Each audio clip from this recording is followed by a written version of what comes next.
We'll get started. I will call this meeting of General Government and Finance Committee to order at 5:34 PM. This meeting has been given public notice in accordance with Section 19.83 and 19.84 Wisconsin statutes in such form that will apprise the general public and news media of subject matter that is intended for consideration and action. Roll call shows all members present except for Trustee Myers, and he should be here momentarily. With that, we will move on to citizen input.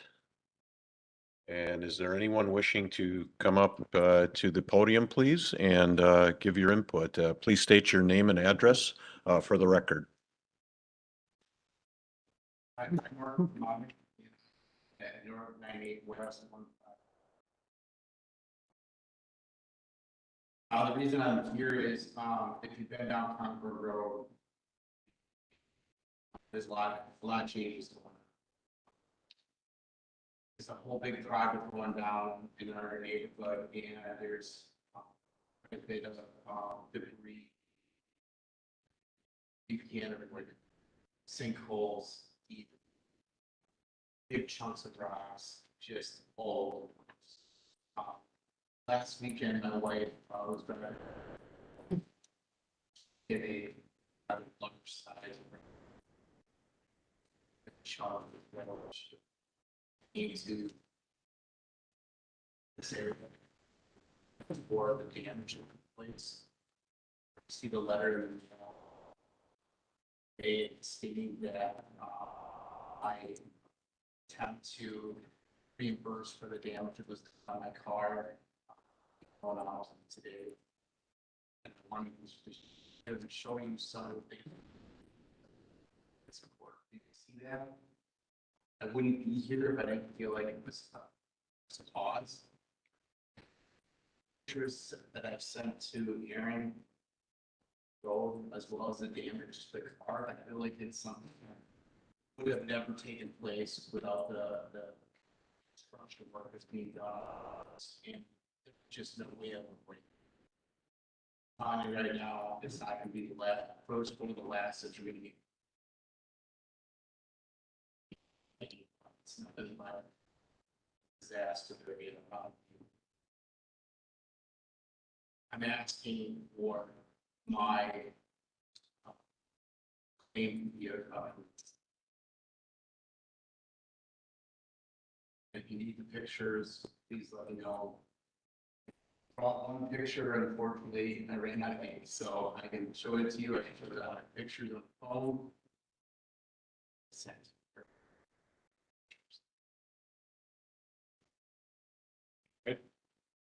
Thank you for coming forward. Evening. Melanie Smythe, N140W17938 Cedar Lane.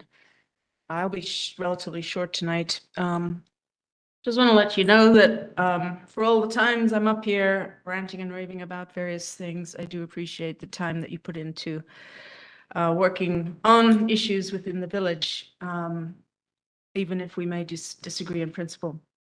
Having said that, last week I was at the Utility Advisory Committee meeting, which I found to be rather alarming. Ehlers gave a presentation regarding the rate study for the water utility, and the amount of construction related to the utility that's coming up and in progress seems to be too much for the current budget that entity has.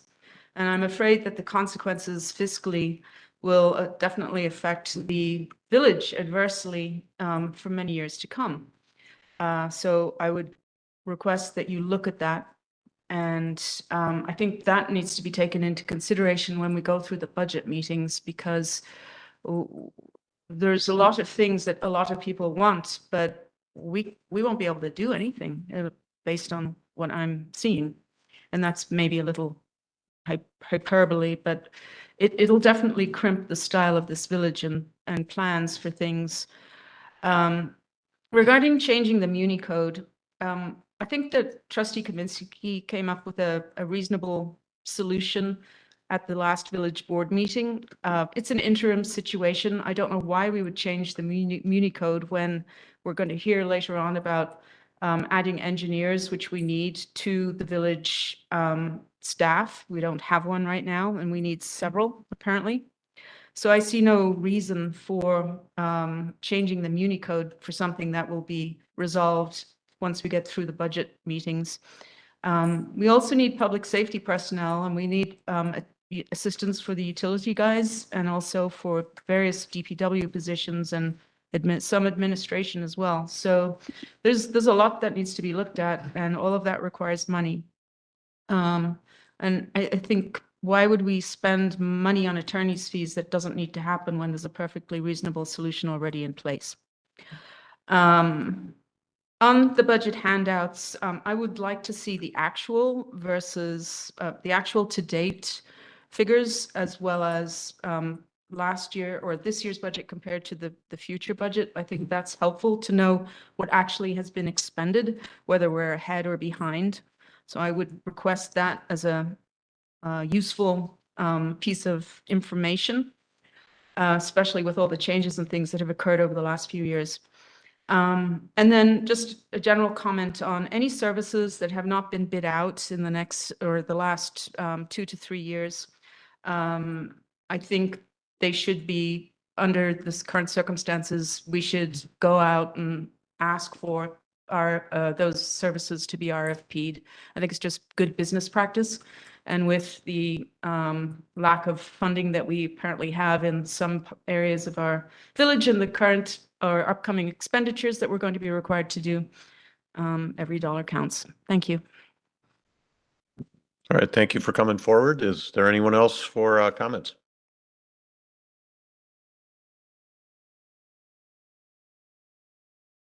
Good evening, Scott Heffley, W159N10514, Old Farm Road, Germantown. Friday was an anniversary of my 30th year of moving to Germantown. So I've been here for a little bit, not as long as most people up north of here, but a little bit. So, and I'm here because I'm concerned about what's going on. That's all the reason I always come to meetings. If I wasn't concerned, I wouldn't show up. In regards to the ordinance, this village board has wide emergency powers and many powers they can have. We don't need to change the ordinance, which those never change. They're on the books for 100 years. For something that's interim, I agree. I did see that one of our businesses overpaid $17,000 on the property taxes. Don't know how that happened. Up in the Freistadt district, I didn't get a chance to look at the tax parcel. It might have been Gales or somebody up there, but you know, is there more of those out there? I hope not, because we don't have the budget funds to support something like that, maybe at one time. Also interested in the resolution to get money up front and get reimbursed for utility work that was approved by this board. I distinctly remember that the 1.2 million was going to come out of the sewer revenues. If that changed or the bonding changed, I don't know that. It doesn't mean that it's wrong to do it. It just means the question is, why do we need to get the money now? Did the project get moved up? Again, these kind of updates would be helpful for those of us that pay attention. Moving on, amending the TIDs. I think everybody sitting up there knows how I feel about that. I don't like it. I think it's playing with taxpayer money. And I think it's a bad idea. You don't amend TIDs and borrow extra money to pay for neighborhood studies or whatever we're doing. We have a whole department of people to do that with. And more importantly, when I read further, it said, you know, the voters, when there was a ballot that says Richfield's paying for everything other than 50% of the right-of-way acquisition. Then I read in this, and I'm looking for clarification, I'll probably get it, that the IG only covers running water lines under Rockville Road, not sewer lines. Why would you enter an agreement not to offer both? I would like clarification on that, because if we're on the hook for that, that's far more than what the voters were told, which is right-of-way acquisition. That's going to be a lot of money. So, you know, stop using the TIDs. It's taxpayer funding credit card. We don't have the money. We can't just keep borrowing for everything on a TIDs. That's going to cause a problem, and I think everybody up there knows that. There is an attachment that was asked for, I believe, by Trustee Miller about how our reimbursing register or account is doing. What are we billing? What are we getting back? And there was nothing in the packet, so I'm hoping there'll be at least a slide on that saying, what did we build out? What are we getting back? Are they in arrears? Are they up to date? How is that project going? Because all those facts are not presented in the drop-down information. At least I can't find it. So last two things, budgets. Obviously, I pay a lot of attention to budgets as part of what I do, my life. So here's an example. We're going to see a slide later. Budget manager position was eliminated, but we only saved 24,000 out of the budget. You ain't getting anybody to work in this village for 24 grand. Okay. In the clerk's office, the budget went up 691%. I'd like to know how that worked. If you're moving money from other areas, make it clear for everybody. Yet in data processing, we have $0 assigned to salaries and wages. If we have a support services manager in Aaron Hearn that's doing the data processing work, I would expect that to be assigned to that account. Simple budgeting. The last thing I'll speak of is the water utility. I'm going to save my comments for another day on that, Public Works. But I looked through the water utility, and I should. I'm a commissioner on the Water Utility Advisory Board, so I think I should pay attention. I really do. And I see lots of zeros in the budget register, whether it's a initial entry on Tyler Munis or whatever. You know, it's showing a negative $1 million. I know that's not right. So when are those numbers going to be right? You guys got to make decisions for the budget based upon transparent, clear numbers, and we don't have those. And when will we get those? I like how the Tyler Munis looks, but again, in the water utility, there's no numbers on there, just showing all negatives. I mean, I looked at it. So when we saw the utility bills and they were done with that process, and Rick, I know you were there and remember that, we actually could call up some people on the commission's utility bills and look at them. This was your water use. This is you. Where do you live? We have no clarity to look at that now, and to make decisions based on zero transparency and clarity, I just think is a bad idea. So I am hoping we're going to get a lot of clarity tonight. Thank you. All right, thanks for your comments. Is there anyone else wishing to make public comments, citizen input?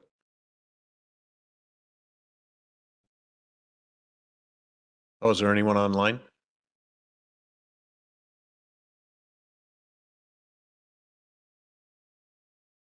Anybody have it up?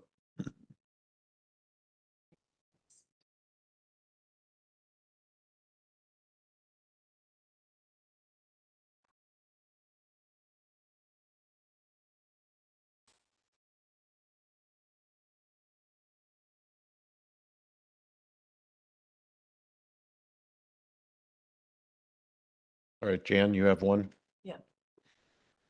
Thank you. This was sent into comments at germantownwi.com. This is from a resident regarding employee salaries for, and it was to be read at the General Government Finances meeting tonight. Hello, can you please explain how long our village has been behind in the employees' salaries? Why do we keep hearing the village employees aren't paid enough? We never used to hear this issue, like we hear it now at almost every meeting. Yes, we understand about the shortage of new employees to be hired and what they expect to be paid. Why isn't gov.salaries for the village of Germantown been updated since 2018? Village employees are public employees, so it should be posted, not has to be requested if we want it. The Germantown Schools does have it posted. Why not the village of Germantown? Also, you think if you hire 12 new fire department employees, the employees who are now working all the overtime will not come back and ask for an increase in pay due to not having overtime? This just happened with a new battalion chief. If you hire the new 12 employees for the fire department, what will they use for equipment and vehicles? Trustee Baum made a comment at the public safety meeting about hiring. We believe he said 4 employees and a new ambulance. He gives this as a way to do it. We're not saying this is how it will be. If you do a referendum, do you think it will be a yes vote? People are watching how money is being spent, how much you will increase their taxes, the Schneiders, W151 and 9924 Bayberry Circle, Germantown. All right, thank you. Anybody online? Nope. All right. With that, we'll move on to approval of the minutes of July 17th, 2023. Move approval. I'll second. All right, we have a motion to approve. Is there any discussion on the approval of the minutes? If not, all in favor, say aye. Aye. Aye. Aye. Opposed? Motion carries. With that, we will move on to unfinished business, an ordinance creating section 1.07, paragraph 4 of the municipal code of the Village of Germantown relating to the village administrator's authority to act in certain circumstances. Let's get to that item. So this was sent back from the village board back to general government and finance to take a little bit closer look into this. And with that, we will hear from Attorney Sajak. Sure. So just very quick, although all of us have heard this before, we from time to time have vacancies that occur within various departments, either because of, as in the case of the engineering department currently, retirements or just not being able to hire an engineer, or in some cases because we have an individual who's out on medical leave or maybe on vacation and is just not available, out of the country, for example, or up in the Northwoods somewhere with no cell service. There are nonetheless instances where things need to get approved, either by statute, by our local code, in our development agreements, we put language of certain things that need to be approved by certain individuals. And while it has always been kind of assumed that that flows to the next person above you, in every instance that we've dealt with up till this point, at least that I've been asked about, there's been that next person within the department above them. We haven't had to go from the department necessarily to the administrator or to somebody else. This code provision attempts to try to address that circumstance. It's not a reflection of just the current situation. All certainly is kind of the cause to bring it forward was the recognition that we're going to have a delayed vacancy here that may not exist in other circumstances, but we might have shorter vacancies in other instances. And there are certain things that are just really pretty pro forma approvals that take place, that the statute gives these individuals, or the code gives these individuals, the authority to approve on a regular basis. And so recognizing that we may find ourselves in the similar situation where somebody who is empowered to make a decision, whether it's an engineer, Department of Public Works director, community development director, whoever it may be, that ultimately, that top person, assuming that they have the requisite credentials to do it, should be able to approve the work of those below them. And so this is just codifying that approach. All right, thank you. Yeah, I've reviewed this and I'll just give my comments first, and then I'd like to hear from the other committee members if they want to. And first off, this is a very common practice in the business world, and it's especially common in the military, where you have somebody that there's a vacancy, there's lots of vacancies all the time, and it goes up to the next higher ranking officer, and that's who does the approval or the signing. This is kind of the same thing. I think the question to this board and ultimately the village board is, do you want to make this permanent, or do you want to do like we did with Aaron for the clerk and do a temporary and say he's the interim in the time? Now, I hadn't thought about out of town, out of country, something like that. I mean, this you could do an interim for a public works director or for a clerk that's absent until it's filled. Those type of circumstances get a little bit dicey. So I would like to hear some other comments. Trustee Kaminsky. I could agree with interim. I do not see changing for the entire future of the Village of Germantown, changing this ordinance. How did we ever function in the past? It's not like this is the very first time we're having these issues. Well, certainly not. And as I just indicated, in the instances where we have dealt with similar circumstances, we've been fortunate enough that it falls within the department itself. And so, where we've had things that, for example, our village engineer typically would approve, that flows up to the Department of Public Works Director, and he's able to handle that. The other absences or vacancies that we've been fortunate in that they have been planned, in the sense that it's based on a retirement or somebody leaving. We're able to take actions typically beforehand to address circumstances where we appoint an interim, or to do those types of things. There are certainly possibilities, for example, when Director Ratajczak was out of the country for a period of time back in May, there may have been things that came up that nobody would have been there to do. And again, certainly because of the vacation, we probably could have planned ahead and identified that. But there are things that happen. Accidents take people out, sicknesses take people out, those types of concerns. I was actually a little bit surprised when Administrator Krecklow raised the question of how do we deal with these things, that our code didn't just specify this in itself. Most administrators just have that authority granted to them in their codes. So I was a little bit surprised that we didn't have that in our code. And this was just a reflection to try to address that circumstance. Trustee Jan Miller. Thank you. Brian, I understand what you're saying. I come from, I guess you would call it corporate America. And there was always a plan. It wasn't sustainability, but it was progression. And if this person wasn't there, then this person took over. And it was written right into the standard operating procedure. We have been very fortunate in the short term. I've been on the board that we have interim people to step in with just enough information and past experience to get us through any situation.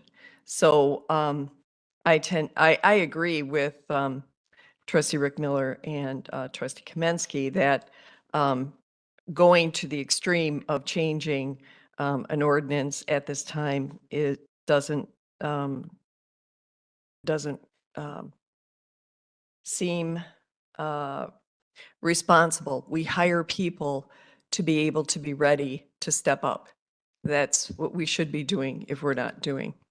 I wholeheartedly agree, and I would tell you that your That's administrator is exactly the what this person ordinance is doing. is supposed to be. I am in Um, favor of the ordinance. I'm not against the ordinance. Oh, I don't agree with the ordinance, but You're, okay, so who's gonna take over? What's the authoritative position right now for Public Works? I mean, we gave some temporary power, but if there wasn't that granted, what would be the authority? There is none. There is none. Exactly. So we have a problem here that we're trying to fix. We have nobody to approve. well, certainly the administrator can't approve Cannot. because he Until doesn't without have, this ordinance. he doesn't have a PE. He wouldn't be able to do that anyway. That's what we are flush with consultants in engineering. Well, we've surrounded ourselves with that. I think I heard something around 3 million we spend in engineering services. You throughout the certainly bill. don't typically, though, delegate your authority of ultimate approval to your consulting folks. Absolutely not. And so that's the And- difference. And none of these And I think instances, you're looking at it on Public Works too. What if Park and Rec Director is gone? Or that committee's vacant and things need to be signed? Yeah, and You can't just look at it as that. It's all the Bill- directors' positions.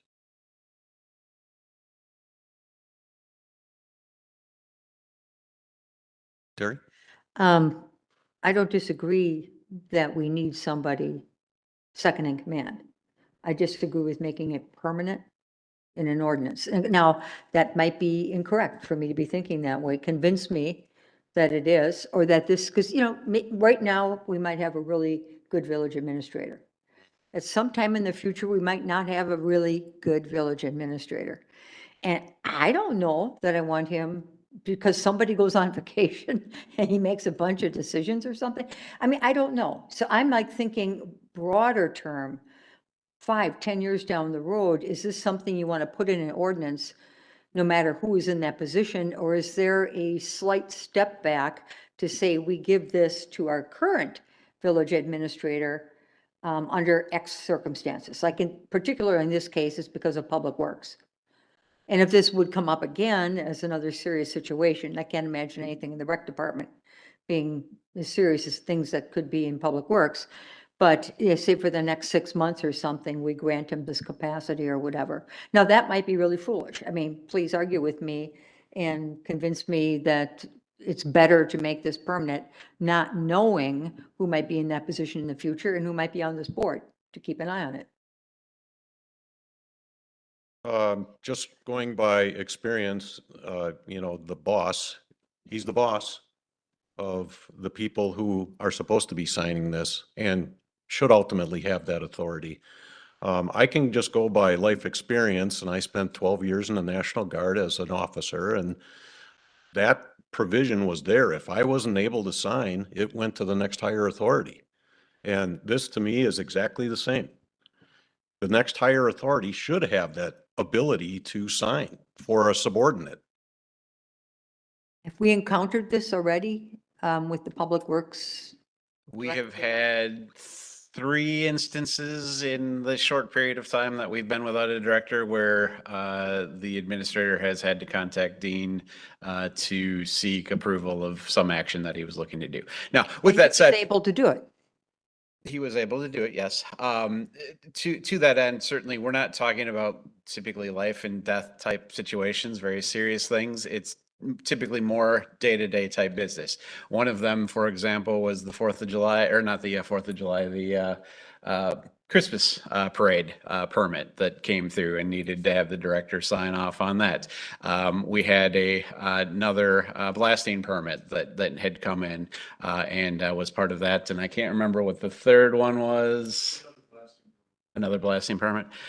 So, I mean, these aren't life or death type circumstances that we've been dealing with, which would be reflective of typically the things that the code would otherwise grant the authority of these individuals to do. Anything that's going to be significant typically requires a governing body type approval as part of that. The other thing I would add, not that because at the end of the day, I mean, this is a suggestion, I'm not super invested in it, but the thing that I would provide for you in response to your question about this guy versus the next guy is that if you have the next guy that you don't trust to make these decisions, then you need to get rid of that guy. Yeah, but maybe it's just me. I'm not the whole village board either. But I understand where we're going with this, and I guess I can be convinced. Trustee Jan Miller. I understand what you're saying, but in all those cases, collaborating with the village president created a solution. And sometimes it's good to have a sounding board anyway, right? So I think that we have survived as a village for how long? 60 years, maybe? Roughly. So I'm not in favor of changing an ordinance at this point. Question, without this ordinance, who has the authority to sign besides Steve? Anyone? Or the administrator position? Would it go to the village board, the village president? Would they have the authority to do it? If we didn't do this ordinance and then ultimately we had to, say approve a blasting permit, that would come to this body if there was no authority of, some staff member to authorize that. But you just said it happened. What did you do? Well, we were operating under the motion from last time, which allowed Administrator Krecklow to reach out to the village president and authorize that process. Certainly, if there's concerns about having an administrator just, willy-nilly exercising its authority under this paragraph, you could build in, or we could build in this paragraph, that requirement that he has the ability to do this, but has to confirm with the village president when he does it.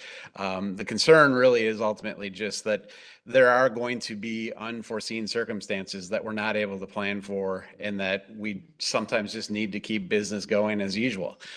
Whether it's from a customer service standpoint, we don't want to make, some resident have to wait 3 weeks for the next meeting for this body to approve a blasting permit. Or if it's, just typically things that are such minor day-to-day details that you probably don't want to be bothered with them.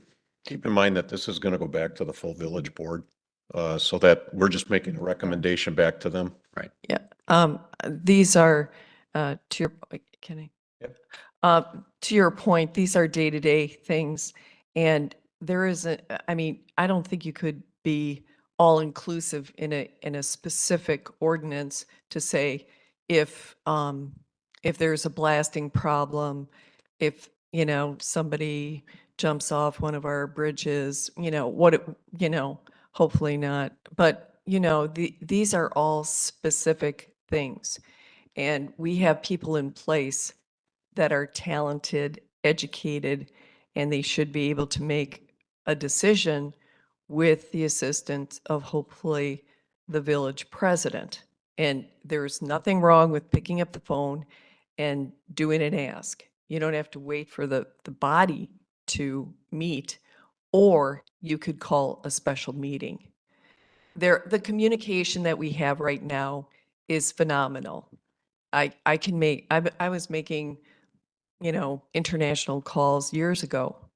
The technology is there. So I guess I don't see the big need for it. Trustee Kaminsky. Yeah, I'm gonna go ahead and support this, because how often do we want to go to special meetings on things like blasting permits? Like, never. How often do we want to bother our village president for small things? Because we have to remember what we do have in place, like you had reminded me, if it's anything significant, it has to come through, either through committee or back to the board, including expenditures. What is it now, 5,000 and up? I can't remember the limit. 75. It went up then, but, so that nothing can happen in that regard, financially or anything. So I'm gonna go ahead and support this. We have a motion. Can we get a motion? I gotta look at what I'm making a motion on. I'll make a motion to approve the ordinance giving the village administrator authority to act in the absence of his direct reports. Does that sound reasonable? In certain circumstances, it's written. In the absence of his direct reports. All right, do I have a second? I'll second. All right, any more discussion? We've had quite a bit of it.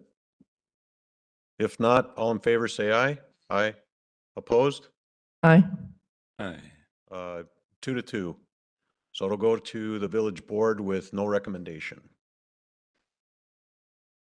All right, moving on to new business. Item A, acceptance of the civic dividend of $1,675. Motion to approve. Second. All right, we have a motion to approve the acceptance of the dividend. Any discussion? Trustee Jan Miller. Aaron, do you know about this? Yes, yes. And I talked to Ben earlier today, so I know you guys have Where, a chat. where does the 1675, what account would it go into? It would probably go in miscellaneous, I'm assuming. Miscellaneous revenues. Yeah, there's an insurance, it's either called insurance refund or insurance recovery revenue. So it'd go into that line item. It would be still in insurance, correct? Correct. Okay, that's fine. All right, any further discussion? If not, all in favor, say aye. Aye. Opposed? Motion carries. Item B, acceptance of the liability insurance proposal from Cities and Villages Mutual Insurance Company and to continue membership in CIVMIC for policy years 2025 and 2026 based on the premium guarantees presented. Motion to approve new business B. Second, would like to hear a little background on this?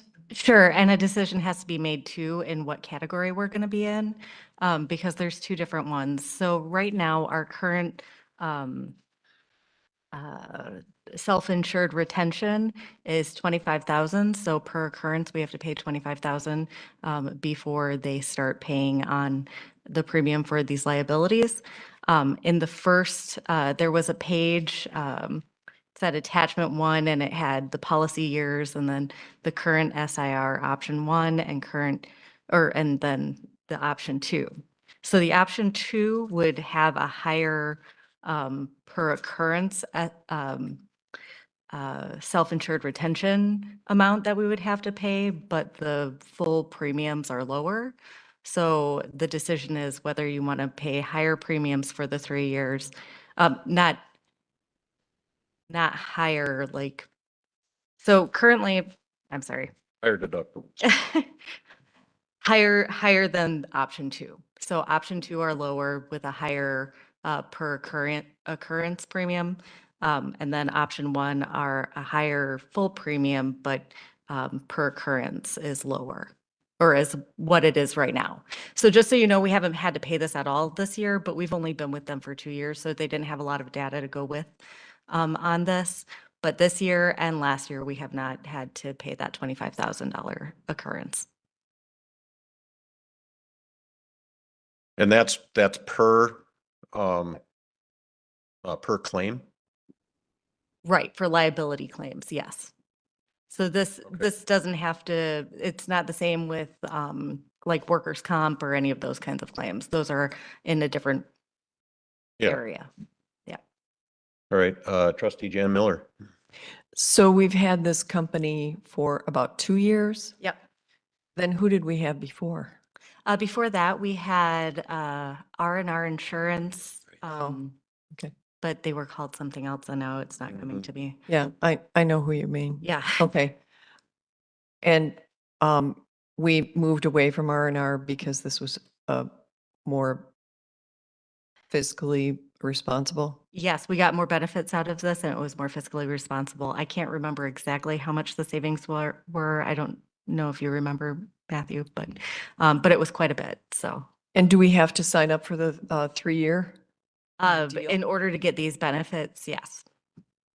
That's what this request is for. We've had a great relationship for these last 2 years. That technology and communication report that I put together, a lot of that data for hiring was because of the relationship through CIVMIC. They've offered a lot of training to our employees, and they've offered a great way to promote our positions. And is the training charged separately, or is it included in the package? It's included in the package. Yep. Good.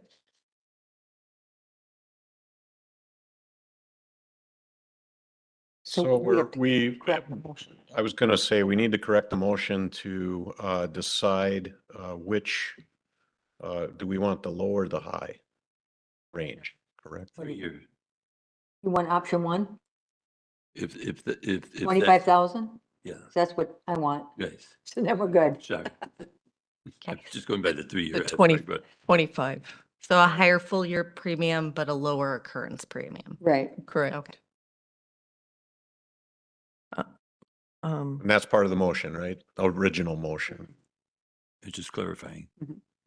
Okay. To include 3 years, correct? Yeah, it's The a request, 3-year. yeah. This one's kind of tough for me because we've haven't had to pay the premium. So why wouldn't we go with a higher? I mean, I'm sorry, not the premium. Right. The So it's a deduct- risk. Yeah. It's a risk. It's a but- risk, and that's so tough. It's always tough with insurance. Do you take a higher deductible, or do you and pay a little less, or do you take a lower deductible and pay a little more? Terry? When was the last time we had a liability claim? Do you know? Oh, no, I'm sure, I'm sorry, I would have to look back. It's been years, Yeah, it hasn't been while I've been here. There hasn't been one while I've been Oh, I here. but you've only been here a short time. Yeah. So that doesn't. What I'm saying is it's risk reward and the risk based on our historical liability, there's very little.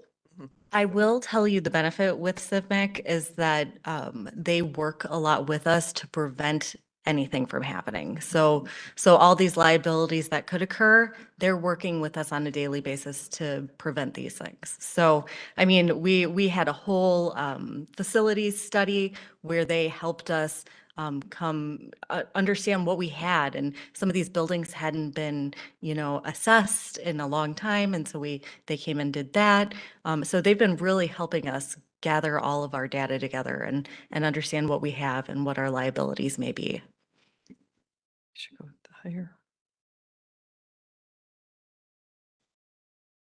You guys okay with the original motion? Okay. Good. Yes, sir. All right, any other discussion? If not, all in favor, say aye. Aye. Opposed? Motion carries.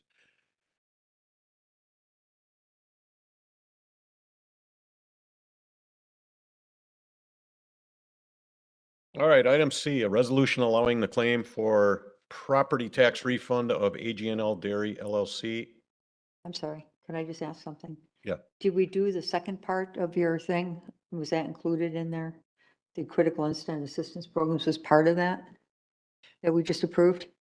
Because they were both on the same.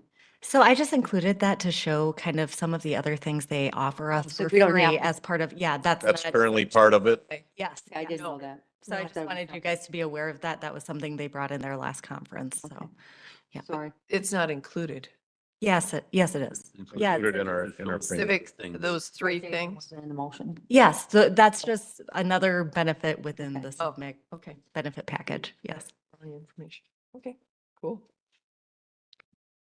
Item C, a resolution allowing a claim for the property tax refund of AGNL Dairy LLC in the amount of $17,131.88.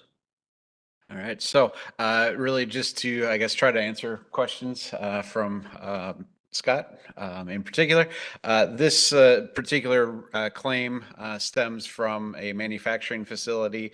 It's AGNL Dairy, which I think is one of the Gales properties up there, although I'm not 100% sure on that. Effectively, the manufacturing properties in the village, as is the case throughout the state, they're assessed actually by the Department of Revenue. We don't have any role in it. Our assessor doesn't have any role in it. They assess this particular property. I don't know what the issue was specifically because we don't see that documentation. Unfortunately, it's all handled at the state. But the dairy obviously felt that they were being overassessed. They were able to reach a resolution. That resolution included a reduction in the assessment of the property of basically $1.1 million, a little over that, in a reduction, which then means that the refund that's due is the $17,131.88. Part of the settlement agreement that they reached with the Department of Revenue was that they would not claim interest on the refund. And so we have a order or ruling from the Tax Appeals Commission at the state level saying that we've adjusted the assessment. We just basically have to follow this through. We will subsequently take our $17,000 that we refund and charge that back to the other taxing jurisdictions as we typically would on a tax refund. So our share of that would only be reflective of our percentage of the overall tax rate. The other taxing jurisdictions would contribute back to us their share of that, so. Motion to Wait. approve new business C. Do I have a second? I'll second. All right, we have a motion to approve item C for the property tax refund, and sounds like we don't have much of a choice. We don't have a choice in this matter. It's just more protocol that we have to refund this money. So Right. any further discussion? Um, Yeah, go ahead. What do you mean by we will get the money back or disperse it between the taxing authorities? Sure. There's a statutory process. It's called a chargeback process. If we issue a refund to a taxpayer in certain circumstances, one of which being an excessive assessment claim, which this was, that we have the ability to basically say to the other taxing jurisdictions, hey, we've paid a refund on the assessed value of this property. Because we are only a percentage of the overall tax rate that results in the $17,000 that's paid, you have to contribute to that refund. It's actually much better now than it used to be. The statute used to authorize the Department of Revenue to determine whether or not they were going to grant a chargeback. And every year we would kind of cross our fingers and hope to see whether we were going to get the other money from the rest of the jurisdictions.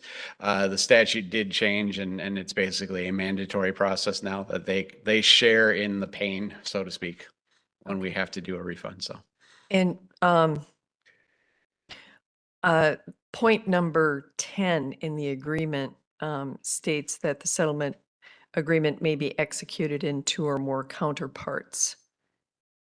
Can you expound on that?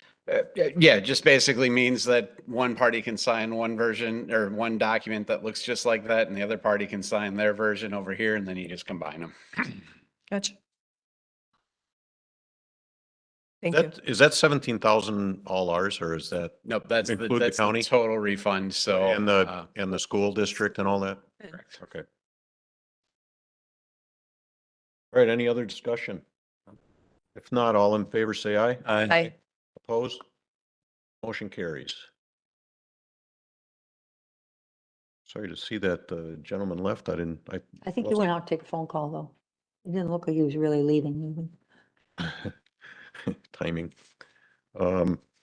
Item D, a resolution disallowing the claim of Mark and Jacqueline Formanek for the automobile damage. Motion to approve new business D as read. Which is disallowing the claim. That's correct. All right, do I have a second? I'll second. All right, discussion. Yeah, give a little speech about how this works. Certainly. It's important that people don't think we're just being these heinous Nope, people up there. Certainly.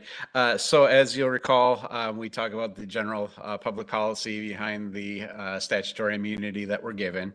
That immunity basically is designed to ensure that we are placing the blame, or not the blame, but the cost of certain activities of the village on individuals who can better bear that risk as opposed to the taxpayers as a whole. One of the ways that we assume people will assign or allocate that risk among themselves is that they have their own insurance. In this case, automobile insurance that would pay for damage that would be caused from rocks on the roadway, those types of things. Comprehensive. In addition, we talk about instances where that immunity doesn't apply, and that's typically where there is some negligence or actual wrongdoing on the part of a village employee that is, something more than that implies the use of discretion. So, whether or not to put up a barricade, for example, might be something that you would look at. There's no evidence here that there weren't barricades, that folks weren't aware that there was construction going on. Obviously, it is a little bit more of a hazardous circumstance, but you can't really also tell people that they can't go to their house during the construction. Things happen. That's why we allocate that risk to the individual property owner who has the ability to get insurance to go through that approach. If we deny the claim or disallow the claim, as the statute talks about, that's just the first step. Potentially, any property owner that is not satisfied with that decision has the right to then bring a lawsuit against the village to seek that recovery. That lawsuit typically would go to insurance, although quite honestly, given the amount here, given the self-insured retainer that we just talked about with the last, well, not the last item, 2 items ago, that likely will just stay with me, and then we'll make a cost-benefit analysis. Does it make sense to pay that claim or not at that point? And weigh all of those same factors again, see if there's any additional evidence that they want to present, and go from there. So Good. I just thought it was important because if he's not here, he can go back and watch this as well, the decision on, if he wants to, on the website or on TV. Right. And I think it is an extreme rarity, at least since I've been on the board, that we approve anything like this. Following what we typically do, we deny these type of claims. This isn't a real large one. I just so happened to drive Concord yesterday, and I know this is point in time. There probably was a rock there. It was passable yesterday. I actually went down Sylvan Circle too, and that one's even dicier than Concord, but you can meander your way just fine. 10 miles an hour. So with that, is there any further discussion? All right, if not, all in favor, say aye. Aye. Aye. Opposed? Motion carries. Item E, a resolution to declare official intent regarding bond reimbursement under section 1.150-2 of the Internal Revenue Code. Who's got that? Who does have that? Because I need. I was a next- little I can, confused on I can this whole certainly thing. take an initial stab. I may need to phone a friend, however. Basically, what the IRS regulations as it relates to when we do bonding say that there are obviously certain expenses that we're going to incur that maybe happen before we go through the formal bonding process. For whatever reason, it's emergency, we're just not ready to do the bonding yet. You name it, there's lots of instances where we do that. One of the things the IRS allows you to do is to, for those expenses on a particular project, say, hey, here's our public notice that we intend to bond for these things and reimburse ourselves after the fact with the proceeds of the bond. We have to follow this process. We have to pass a resolution. That then is the public notice that's out there that we intend to utilize bond funds to pay for these particular costs. With that said, once we then go through the bonding process, we are able to utilize those funds in a way that then doesn't impact the taxability or non-taxability, as the case may be, of those bonds, because we've paid things that we intended to do otherwise. As for the specifics of the bonding here, I'm going to phone a friend, so. All right, thank you. And I can talk a little bit more about which projects and why this is coming forward at this time. As I'm sure you all recall, normally we would issue debt for all village capital projects in the spring of each year. For the 2023 budget, the village board made the decision that for the levy-supported capital budget, that instead we would not, instead of borrowing, we would pay for those projects out of our general fund reserves. That left the water utility capital projects. And there are a couple that are underway. One we've talked about a little bit here, the water main replacement on Concord, which is a major project. And then there is also work that's being done on the water tower, the well, the booster station, the well house out by Rockfield Road. Now, in the case of those projects, I should say a portion of those projects are being funded through the tax increment districts. That was when tax increment district 8 and 7 were adopted back in 2017 and 18. The village board made the decision to fund a portion of those projects out of TID funding, but a portion of those projects are also being funded out of the water utility. So what this resolution does, as the village attorney mentioned, we will need to borrow for those projects. It didn't make sense to do a bond issuance only for the water utility projects. So we can adopt this reimbursement resolution and allow those projects to continue. There have been contracts that have been approved by the village board. There were project budgets that were approved by the village board. And all this would do is then next spring, when we do a regular bond issuance, we'll include these bonds in that bond issuance, and we'll, in essence, pay ourselves back. So I should note one thing this does not do, or a couple of things that this resolution does not do. It does not create any expenditure authority. It doesn't create any budget authority for projects. It does not approve any contracts for work. All of that still has to come to the village board. This only states that for expenses for those projects that are approved by the village board, we can borrow for those in the future and then reimburse ourselves. Understood. Better, much better now. Trustee Jan Miller. So what is the This is something that's been done before? Yes. Okay, so we're essentially asking for bonding now, and then it wouldn't come up until the spring when we do all of the bonding. We're not, sort of, it's on the right track, and I know this is a confusing topic, but this, we're not asking for bonding now. We'll issue the bonds in the spring, in March or April, which is when the village typically issues bonds. This allows us, and we have to do this under IRS regulations in order to reimburse ourselves. So what we're really saying is it's our intention to borrow for these projects in the future. And when we borrow for them, for those projects, then we're going to pay ourselves back. So we're taking it out of the piggy bank right now. And then when we bond next year, that money will be included and we pay the piggy bank back. Exactly. All right, so what is the secret number? The secret number? Yeah, what are we asking to The resolution is an up to amount. I didn't have I can open my laptop. I believe it's in the resolution itself. It states, I believe it was about $6 million.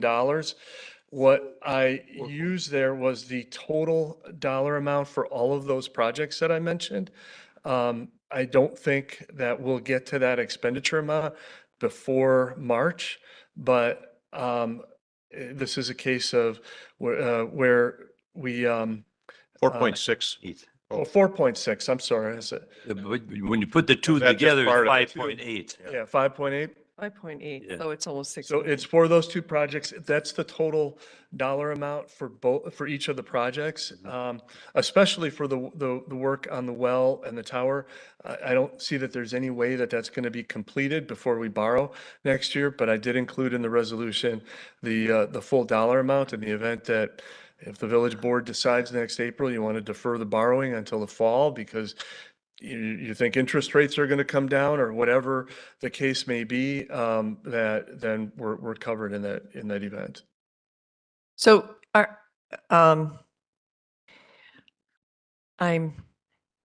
have questions. So the 5.8 million is going to go to well number 12? Is that what you're talking about?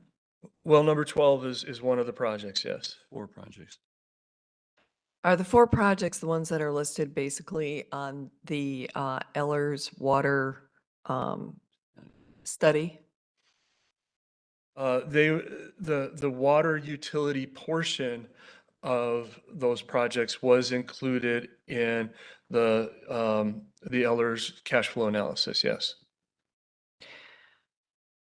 So I thought it was referring to taking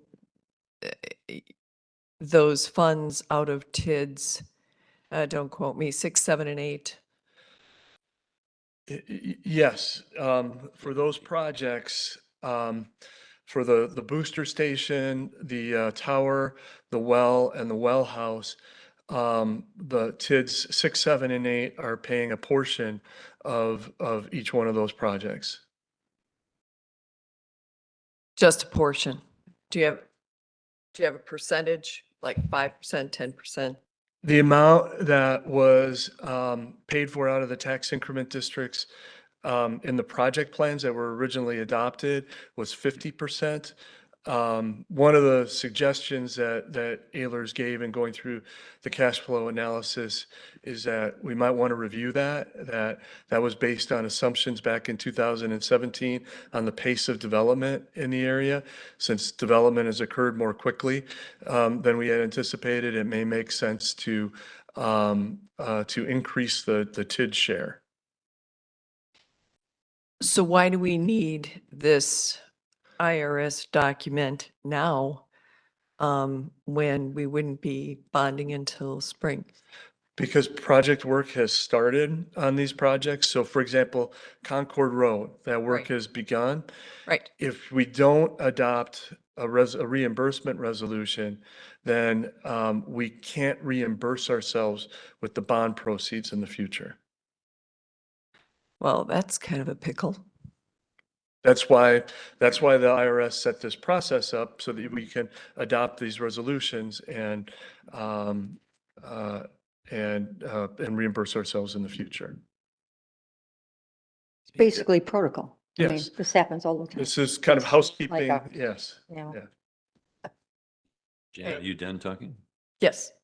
Trustee Myers? Make a motion for new business E. Just going to ask if we had one. I'll second. All right, we have a motion for item E, resolution to declare the official intent regarding bond issuance or bond reimbursement. All right, we've had a lot of discussion already. Any further discussion? No. If not, all in favor, say aye. Aye. Aye. Aye. Opposed? Motion carries. Item F, contract with Tracy Cross for housing market study. I think this is Administrator Kreckles as well. Yes. So in a recent meeting with village staff, the community development director, as well as talking with members of the Plan Commission, the community development director has gone through these topics with the Plan Commission at previous meetings as they're working towards the next step in the 2050 land use plan is to do these master plans for each one of the districts. And one of the sources of it or types of information that it's become clear that we would benefit from in the village that we could utilize to a greater extent is an understanding of what the current housing market demands are. In terms of all different price ranges of houses, all different styles of houses. And it would help having that data, having that information would help the village board and the Plan Commission and the Economic Development Commission, make decisions about what type of housing development Germantown would like to see. And in a recent meeting with some staff from the county, we became aware that that was something that could be paid for out of the next generation housing funds that Washington County had allocated to Germantown. So hearing that, we submitted a request to the Next Generation Housing Committee for funds. They had a similar project that the city of Hartford did about a year ago using Tracy Cross Incorporated. They're a housing consulting firm out of, I believe it's out of Schaumburg, Illinois. We submitted a request using a similar scope. It was approved by the Next Generation Housing Committee. So if General Government and Finance Committee and the Village Board approve the contract, we would be able to go forward with the study, and there would be no cost to the village. And remind all of us what we anticipate will come out of this study and how we will react to it. I'm sorry, I should ask for permission. Go ahead, Terry. So I thought I was running. So, and this was a while ago, and I probably could have, if I would have thought of it, I would have included in the packet. I did send a copy last year when the Hartford study was completed, a copy of the study that Tracy Cross had done for them. And basically, they look at all different sorts of housing data from the community, owner occupied, non-owner occupied, single family, multifamily, and they look at sales data from the community, looks at what are the average costs, how long did it come to sell, and then they'll identify if there are any needs in different types of housing in the village, if there's any surpluses. It would be helpful. For example, we get approached regularly by apartment developers. And one of the questions that often comes up is there the demand for the additional apartment units in Germantown? And it's something that staff can't really answer because we don't have that data. We may hear from that developer who says, yeah, I can fill these apartments up, but we don't have objective data. And this study would provide that kind of objective data, not just for apartments, but for other types of housing as well. Okay. continuing go ahead. question? I'm sorry. So we don't have to use this information for anything, really, once we get it. We're not tied to anything. That was always our big concern, I think, at the board level, Yeah. that we are not being railroaded into affordable housing and building 1,000 more apartment units in Germantown.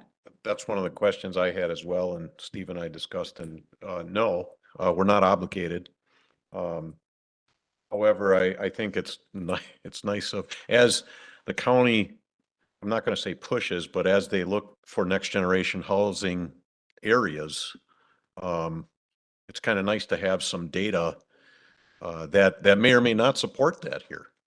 You know, we really don't know what Germantown or what this area is looking for at this point, and this would help us clarify things a little bit better, not just for the next gen housing that's proposed, but really a wider study.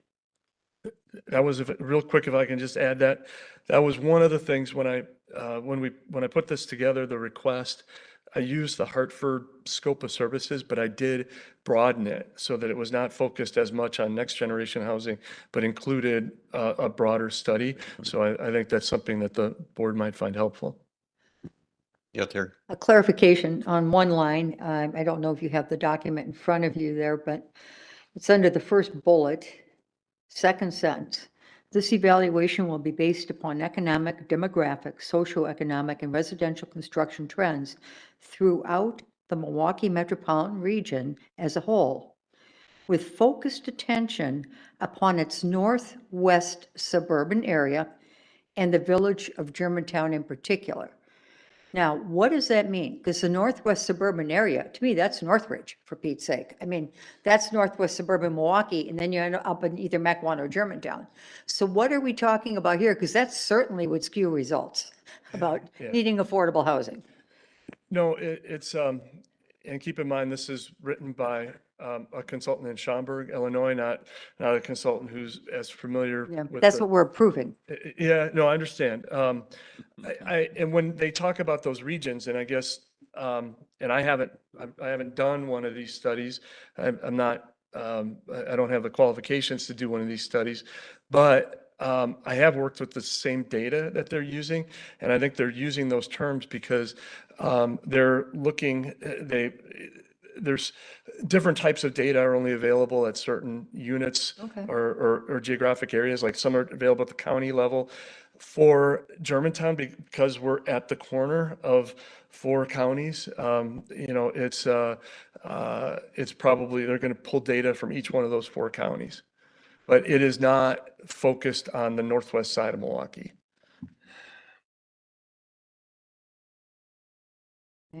One more question. This will, if I remember some of our conversations about this months ago, this will help us in some regard with downtown development, or am I making that up? No, I think it would. There have been, there are ideas about development in the Village Center District. We haven't received proposals, but we've had questions coming up from developers. And I think one of the questions that's going to be important is that analysis is, what is the demand for multifamily, non-owner occupied housing in the Village Center area? And this study would provide some data for that, so that if we get 2 or 3 or 4 different developers coming in different locations, and maybe it's a total of 1,000 different units, can Germantown absorb that? That's a question that we don't have an answer to, that we might be able to get a little bit more background on with this study. Okay, I'm going to vote in favor of this with the knowledge that information is great to have. Not that we will necessarily follow anything we read in it eventually when we get this back in 6 months or whatever. But it probably is good to have, and for us to analyze it and pick it apart 6 months from now or whenever this is done. But I think I will support it at this time, seeing it cost us nothing. Trustee Myers.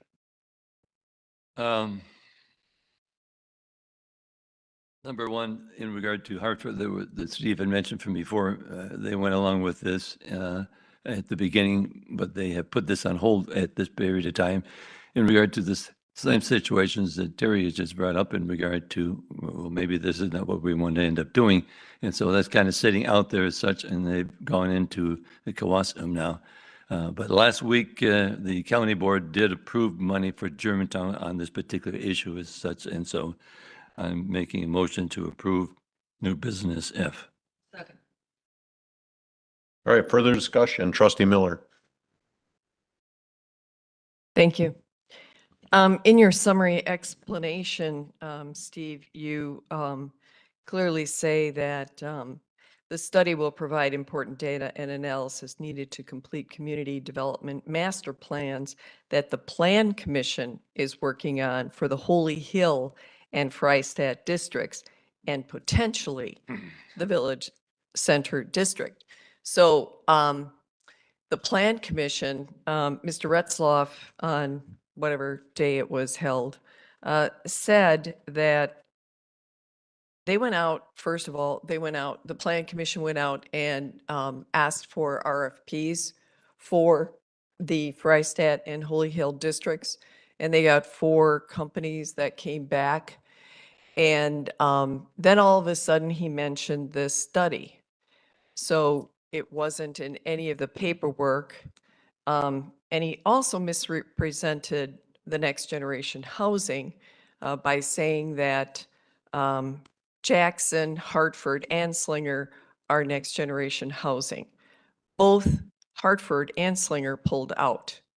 The only one that's doing the Next Generation Housing is Jackson, perhaps Kewaskum now. But the Hartford and Slinger are not working on this anymore. Well, I'm not sure that's a completely accurate characterization.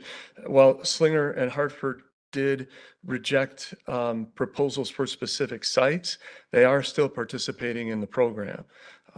They had representatives at the last Next Generation Housing Committee meeting that were actually where this request was approved. And I believe that Hartford had a request approved as, oh no, that was, I don't want to go out on a limb here. Somebody else, it might have been Jackson, but it might have been Hartford, also had a request for funding similar to ours that was approved. So they are participating with the program. They did reject the sites though that they had been working on with the county. So whether or not they submit other sites, that I would be speculating, but you're correct in saying that they did reject the specific sites that had been identified. Right. They are In still the program. they are still participating in the program. Well, yeah, people will come to the meetings and see if there's any new information because the whole program has morphed. One of the things that was in the proposal for the Economic Development Committee for tomorrow was a snapshot of Brookfield. And Brookfield is twice as large as we are. I would think that you would want to be more specific about this and have it come into Germantown and maybe Washington County. I think that's who we're competing with. Although, and then the bottom, and my other concern is that we're paying for this. It says that you have to sign this and you have to pay the Village of Germantown $10,750 for the contract deposit. Do we get the money in advance, the 20,000? When does that come? When would that arrive? We would be reimbursed for that. You have to send in a receipt? Yes. Okay. And then just the fact that coming from Illinois and not knowing the territory as well as maybe somebody else in the area makes me pause. And why would we need to approve this? Wouldn't the economic development approve this first? The Economic Development Commission doesn't have contract approval authority. So the proper procedure for approval of contracts of this type would be go to general government and finance. And then since this is over 15,000, then the village board. So the end result in the Plan Commission meeting that I attended was that Mr. Retzloff wanted to go back to the people, the companies, the 4 companies that submitted the RFPs and reduce the cost by $20,000. And I don't know if that's fair, feasible. That's a different topic. The proposals for the actual master plans to be done. And I know that the community development director is taking a look at that in light of this and some other questions and concerns that came up, but I don't have that information with me tonight. In addition to that, the 2050 plan has really good data about how many apartments, multifamily, single-family residents that Germantown currently has. Yes, it does. Yeah. This is a future market study, a market study. This isn't what we currently have. It's not an inventory. This is to be used in conjunction with our master plan and try to plan out things and put the right housing Right. in Germantown. Sure. What the market wants. It may be some next gen, it may not be. Yeah, but that's just the small scope of this plan. It isn't just next gen housing, and it's not even scaled that way. It's scaled to look at housing. All and what housing. The feasibility is in the next 5 years. So I'm not sure. To me, it's a tool that the 2050 plan can use to do better, further planning. Mr. Chairperson. Only if it's comparable. Mr. Chairperson. Yeah, trustee Myers. Thank you, Mr. Chairman. But just two points in regard to the study that was given to Hartford was from this company. They just didn't approve that particular site that was identified to them. That's all. And in regard to what Jen had mentioned, that this company is in Schaumburg, Illinois, they have done multiple studies already in Washington County, so they got a good handle in regard to just exactly what we have here per se. That's all my comments are, Mr. Chairperson. Do we have a motion already? We do. Yeah. Oh, I made it. good discussion then. Any further discussion? If not, all in favor, say aye. Aye. Aye. Opposed? Aye. Motion carries 3-1. All right, we'll move on to item G. Hold on here. Let me read it. Sorry. Contract with Ellers to assist in the amendment of TID 7 and 8. TID 7 and TID 8 project plans. So there has been, over the past few months, since the approval of the Richfield intergovernmental agreement, staff has been looking at how the sewer and water is going to be provided to the Richfield area, how that's going to affect Germantown infrastructure, and what other types of opportunities there might be. And that is a part of the reason, or one of the primary reasons why this request is before you tonight. And I did put some examples in the memo of things where the village board may wish to pay for some costs and take advantage of some opportunities using tax increment district funds. One of those examples, as we've talked about previously before, is the acquisition of right-of-way. The agreement with Richfield provides that the Village of Germantown is responsible for 50% of the costs of the acquisition of right-of-way. That is a expense that we can pay for using the tax increment districts. It is something where we would want to go through the process of amending the project plans to reflect that in the project plan budget. There are some other items that, that may be considerations.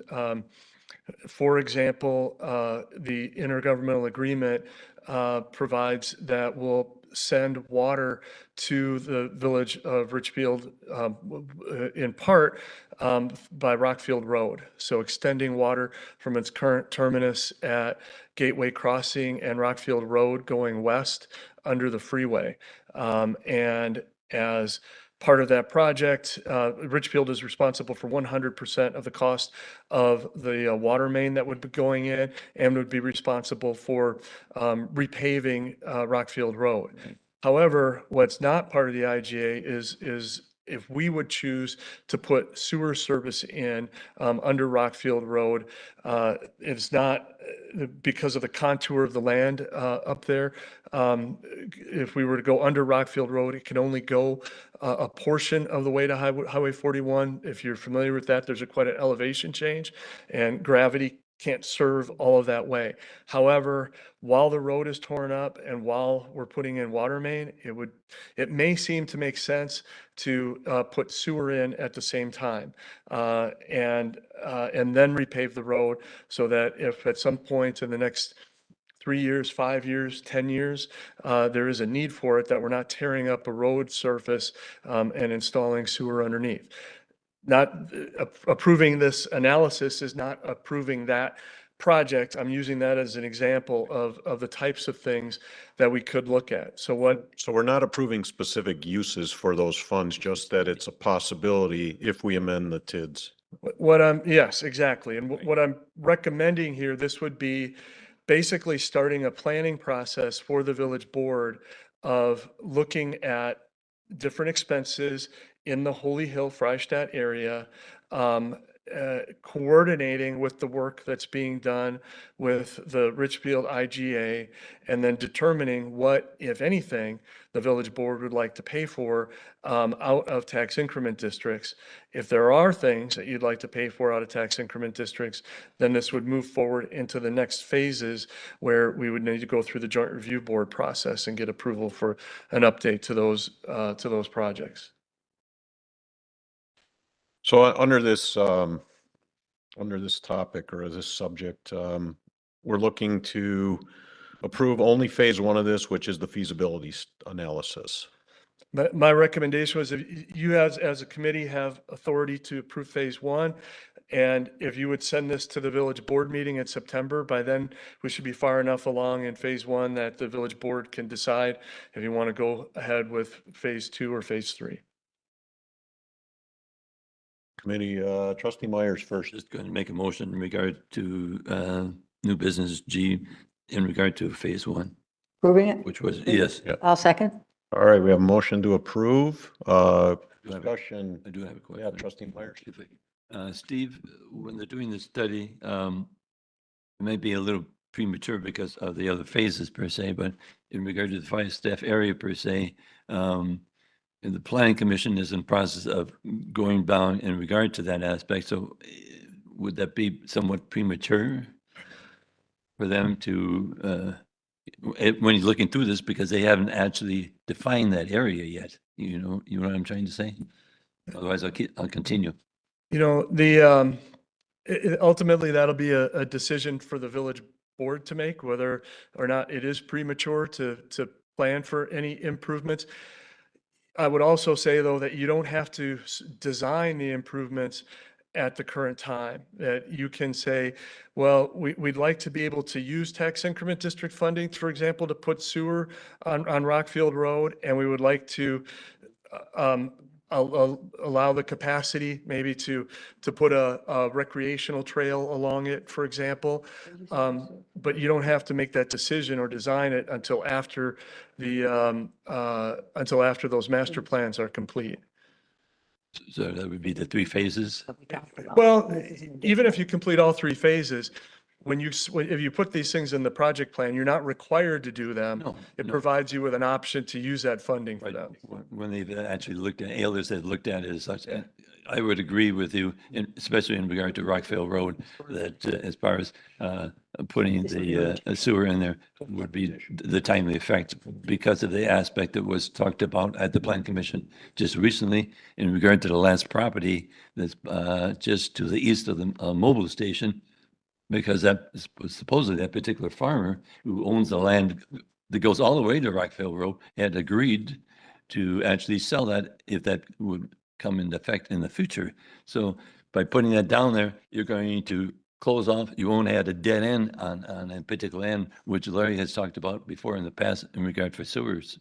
So I'm just looking at the bigger picture in regard to this. But Again, your that example is good. that was just an example. No, I understand, right. but I I mean, mean, that- because I look at a lot of this, I'm sorry, Mr. Chairperson, but I'm just explaining why I'm agreeing with phase one. Just my editorial for a change. Question. Yeah, trustee Jan Miller. So what are they going to analyze in TID 7 and 8? So are they going to analyze what we can afford to take out of it, utilize the monies? Is that what you're talking about? They'll look at a few different things as they're doing this analysis. One is they'll look at the legality. What can we legally utilize those TID funds for? In the area where we may have expenses or may have things that the village would like to do. Another thing that they'll look at is the affordability. What is the cash flow of the tax increment districts and what are they able to support? Okay, and once again, the 7 and 8 were in the Ellers water analysis as well, where they're It- being, Yes, they were, the way they showed up in the water cash flow analysis cash flow, is yes. where we talked previously about the TID 7 and 8 are paying a portion of the cost for the Yes. well and the tower and the booster station. So that showed up in the Ayler's cash flow analysis. So is phase one basically how much more can we legally take out of 7 and 8 for usage on Rockfield Road, for instance? No, it goes, I think it goes further than that. It's not only the cash flow, but that is a significant part of it, but it also looks at the appropriateness. If you look on Appendix B of their proposal that's in the packet, it kind of lays out what's all included in the feasibility analysis. They do an equalized value test, the purpose test. There'd be a feasibility analysis report that, includes all of the revenue expense projections, a pro forma for the proposal. So it's all under phase one in the feasibility analysis and the proposal.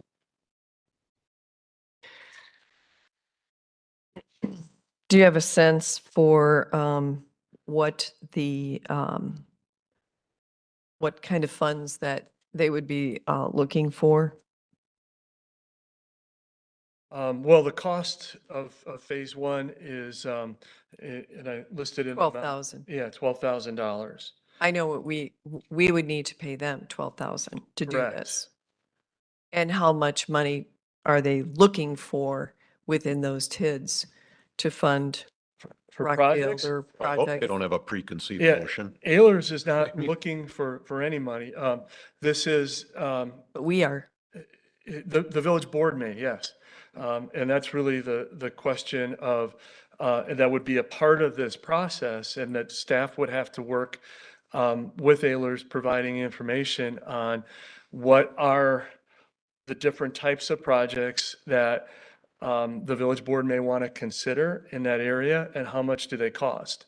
And then the village board would have the opportunity to take a look at those projects. Which ones do you want to do? Which ones do you not want to do? And then if there are projects you want to do, would you like to use tax increment district funding to pay for them? Or would you like to use other funding sources? Are we trying to link this to the IGA specifically? It's not linked to the IGA. It's the timing of this coming up, I guess, to some extent a result of the IGA, that as these other improvements are going up, so when Rockfield Road is torn up, it makes sense to ask the question, do we want to, since we're tearing it up to put water in, do we want to also put sewer in at the same time? Do we want that road to be the same footprint that it is right now? Those are questions that I think are timely to ask because of the construction work that's going on. And where do we get the $12,000 for phase one? Where will that come out of? That would be, this type of planning is a TID eligible expense. It would be paid for out of the 2 tax increment districts. 60,000 each. Thank you. Trustee Kaminsky. I think it just shows good planning to go ahead and do this study. Looking towards the future, we know that area is going to explode with development within the next 3 to 5 years. And so I would say, yes, let's go ahead and do this and get things figured out from the start so we're not chasing ourselves. All right, any further discussion? If not, all in favor, say aye. Aye. Opposed? You approved all phases? Or No, just phase one? one. Motion Okay. for phase one only. Okay, May I ask, does Uh, the motion include sending the phase 2 and 3 to the village board? no, that's not how we do it. I- We're only I wasn't- approving. We'd have to have, If we we'd could have have more. we'd have to have a information second regarding- motion for that. Yeah. Do we need to do phase 2 and 3? I could bring this back in September for phase 2 and 3. Yeah, Okay, that's fine. Thank you. If it's phase one only, I'm okay. All right, then motion carries unanimous. Thank you. If you're here for village board, general government and finance has a really aggressive agenda tonight, and we have a few more items to get through. So I apologize, but we're going to be a little bit delayed for the start of the village board meeting. Item H, Public Administration Associates recommendation for the recruitment of the Director of Public Works and Village Engineer. And I'll be brief. I know we're short on time. I did include some additional data and analysis in the packet. I can answer questions about that. I also received some additional information this afternoon that I'm passing out right now. But in short, what my recommendation on this item is that the committee not make any changes tonight. The positions, the Director of the Department of Public Works and the village engineer are posted, and we have an active recruitment. So my recommendation is that we allow that active recruitment to run its course. I believe that applications are due the week after Labor Day. We'll have at that point, I think we'll know whether or not the salaries are set at a rate that we were able to attract qualified candidates. So, but what I would suggest is if this committee would be willing to move this item back to the village board so that in the event we don't have qualified candidates, that it would be able to be on the September 16th agenda. I believe that's the village board meeting in September, so that if there were any changes that the village board wanted to make, that we could make them at that point and restart a second round of recruitment. Trustee Kaminsky. The whole point of bringing this back to GGF for me was to take a look at our salaries. See where, if we had to use these salaries that the firm is requesting, how does that fit with our salary structure now? Aaron, was it 2 years ago you did a salary analysis? A year and a half ago? Let's bring that salary analysis back and take a look at it and see where we're at. Who is in there that isn't at the mid-range? Before we hire somebody like this and offend probably a lot of village people at a much higher salary, even if we need to, we have to have this knowledge again. And we have to say, how are we going to adjust these salaries? And where, like I asked at the village board, where is the money going to come from? I absolutely don't want this to go back to village board until we analyze it. And I don't care if I come in here next week for a special meeting for that. I mean, I really feel that strongly about this, that we have to get everybody in some type of parity and know we can afford that parity, that everybody's in a good place before we hire somebody potentially at what I personally see as, I don't know, maybe it's not too much money, but it's certainly too much based on the other salaries in our village. It's going to start the dominoes going down, and we have to figure out how we're going to afford that. If the dominoes go down, where's it coming from?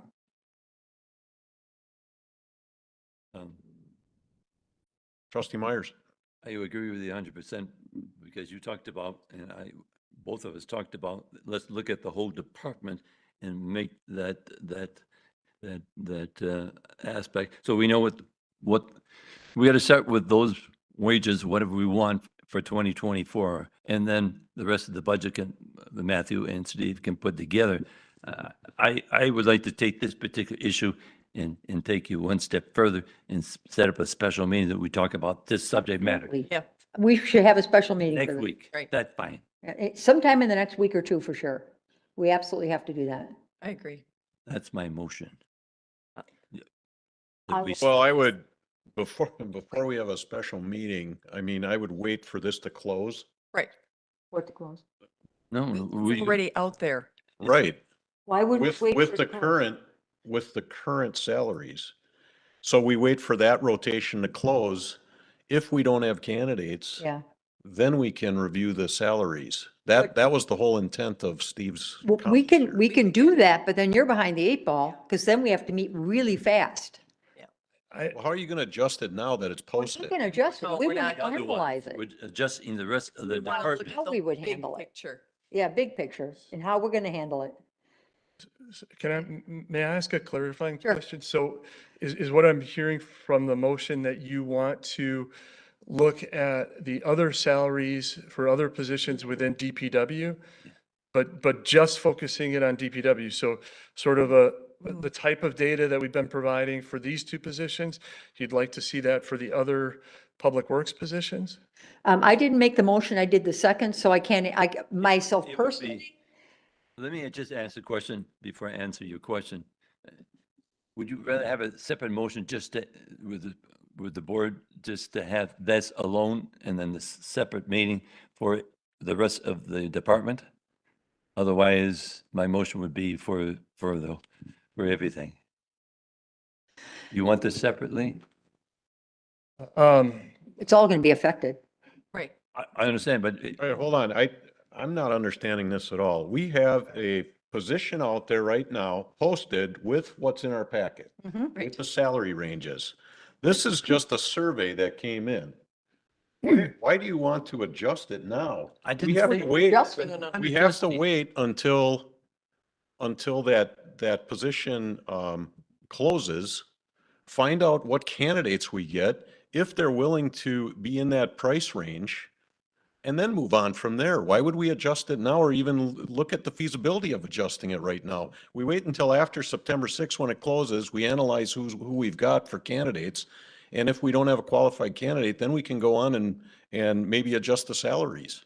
Mr. Chairman, what I was trying to do was to have an understanding in regard, I want to go through the other three superintendents that we have to determine what those That's a whole salaries should be. separate subject on what's on this I item. understand this is the way it was This is written. for the but this two is- positions that are posted. That's a whole different agenda item and we're not discussing that.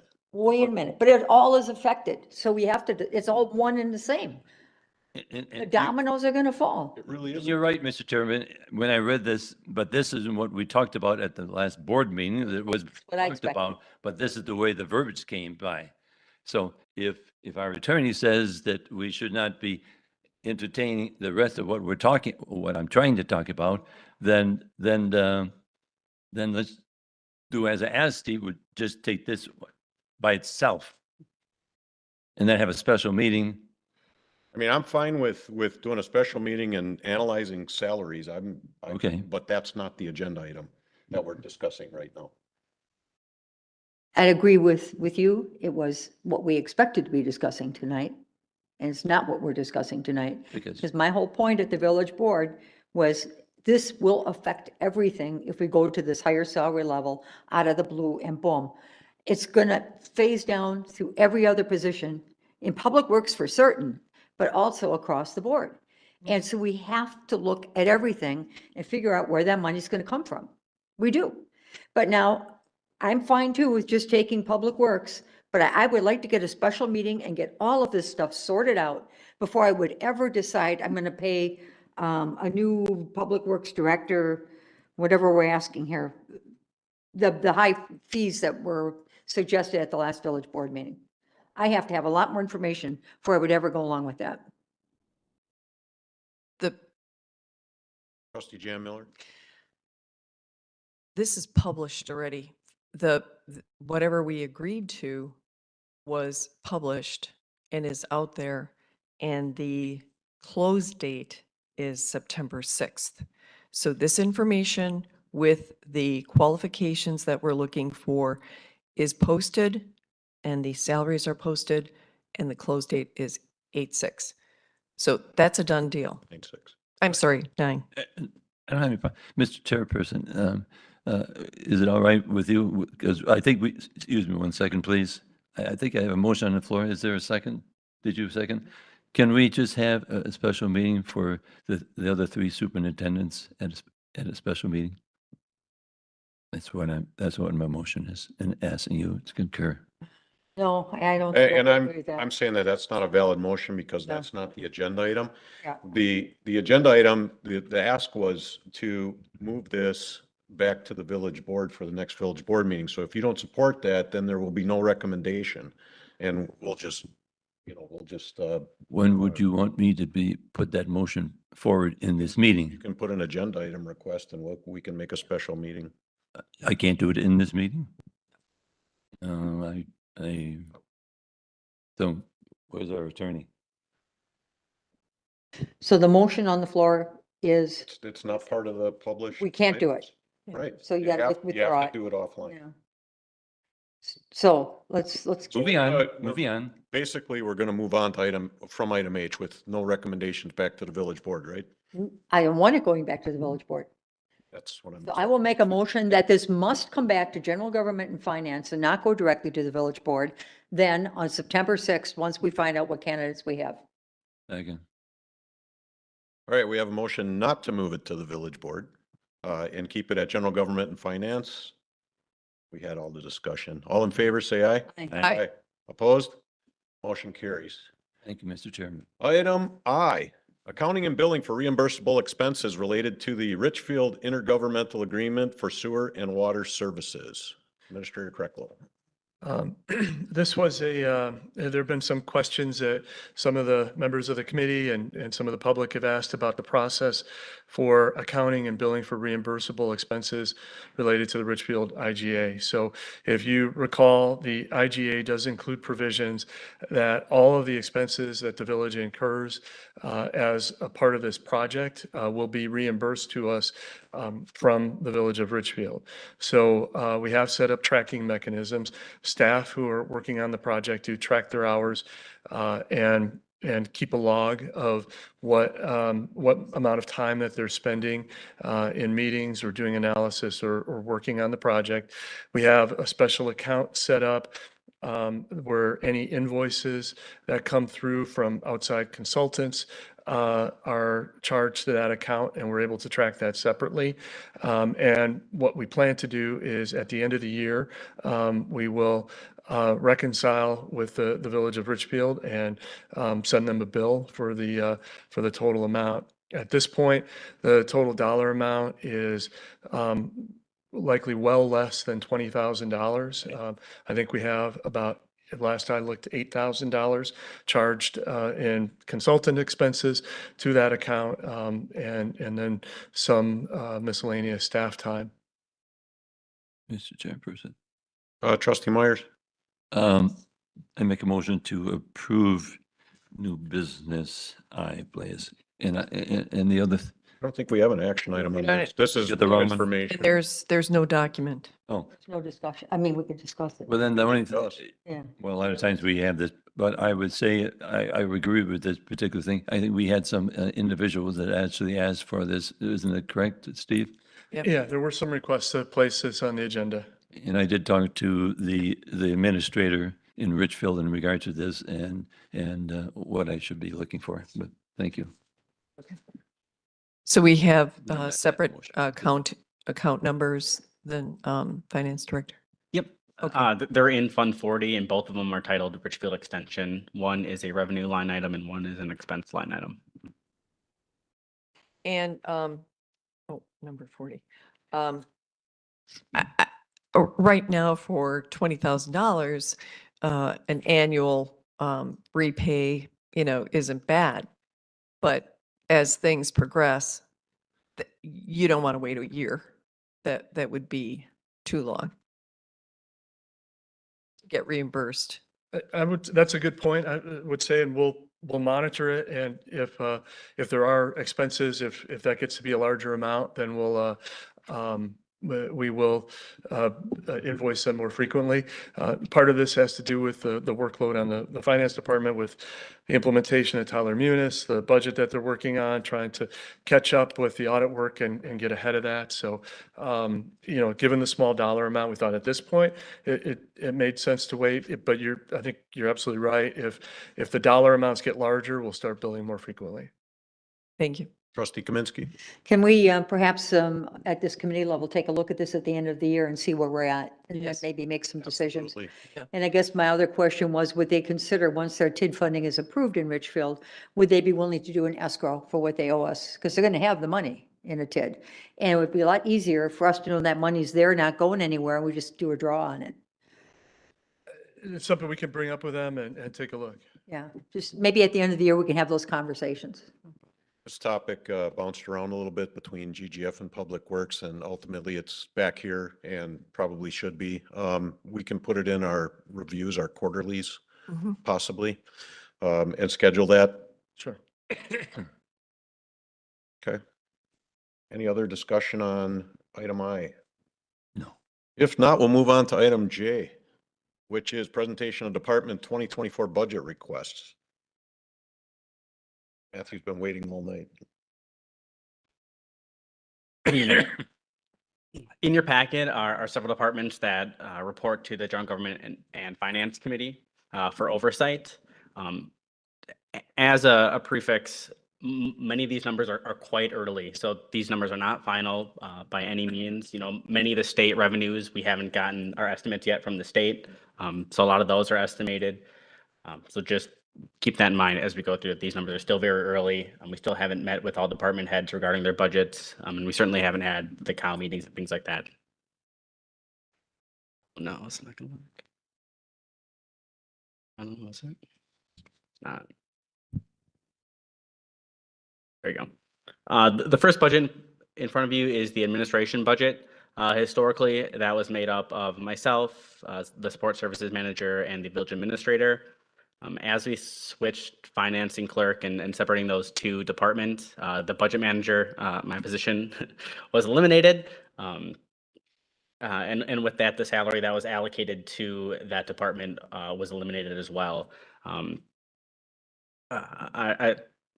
My salary was more than $24,000, but as many of you know, salaries are split out amongst all of our funds, including the TIDS, the water and sewer utility. So the $24,000 was the portion that was allocated to Fund 10. Looking at the administration budget, it's made up almost entirely of salaries and benefits for the three individuals, now two individuals that make up that budget.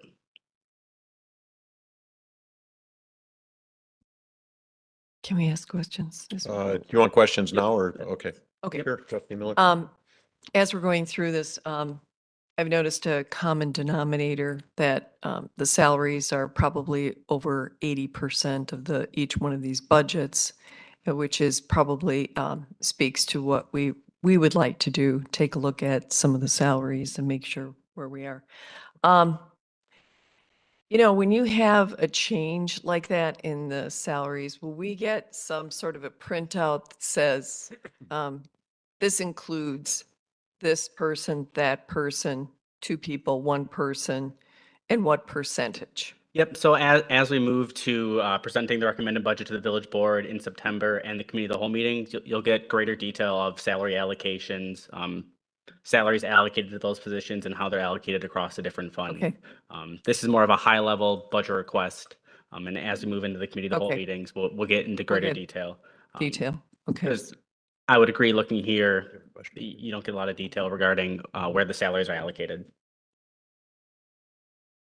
All set. Done. Trustee Kaminsky. You're the easy department. I mean, because it is salaries and administration. I mean, the harder departments are public works and public safety, obviously. But thank you for doing this and for getting this system up and running for the committees so we can actually look at this, who's ever responsible, and ask appropriate questions. But I have no questions about this. I think it's very concise, and it is what it is when it comes to the salaries and that we have in place. Mr. Chairperson. Trustee Myers. I was going to say, isn't this something you gave us last year also? Not this early in the process. Historically, a recommended budget was presented to the village board sometime in September, and then similar presentations were made at the committee of the whole meetings, along with greater supporting packet. Right, I was one of them that asked to start this at the committee levels and Oh, so we review didn't it have there prior to the committee of the whole meetings. I do And remember again, this is seeing a it, but- broad overview. This isn't item by item, of course, line item. It's just a broad overview of what we can expect. I agree with Terry. Thank you. Matthew, is this done in an Excel file or is this from Tyler Munis? These are all done in Excel. Okay, thanks. Okay, I think we can move on to clerk. You wanna just, oh, okay. Yeah, Thank you. Okay, so again, this department was less because it was spread out through different departments when it was the clerk and treasurer. So now it's going back to clerk. So a lot of this data too, I took the 2020 budget because not only was that fully where clerk and finance were separated, but also where there was a presidential election, which there will be next year. So so a lot of these, I know it looks like it's high, but when you actually take it compared to 2020, it's only increasing it by a smaller percentage. So, but postage is increasing, election supplies are increasing. We have new envelopes now for a new envelope design for absentee voting. So that's going to be costly as well. So that's a lot of things that went into this budget. But again, yes, 82% is salaries and wages or in benefits. So this is going to be a difficult comparison to 2023. Yes. Yes, but I did do a comparison of my own for 2020, and it was like overall a 2% increase. It's something I'd like to provide as we move in towards the committee of the whole meetings is the salary breakdown and how that shift from a combined clerk treasurer to a separate finance and clerk department. What the true change in the dollar amount is, because it's certainly not costing an extra $198,000 to make that change. But where those salaries are allocated has changed. Yes. Historically, the clerk treasurer position was split out amongst all of the funds, whereas a clerk role,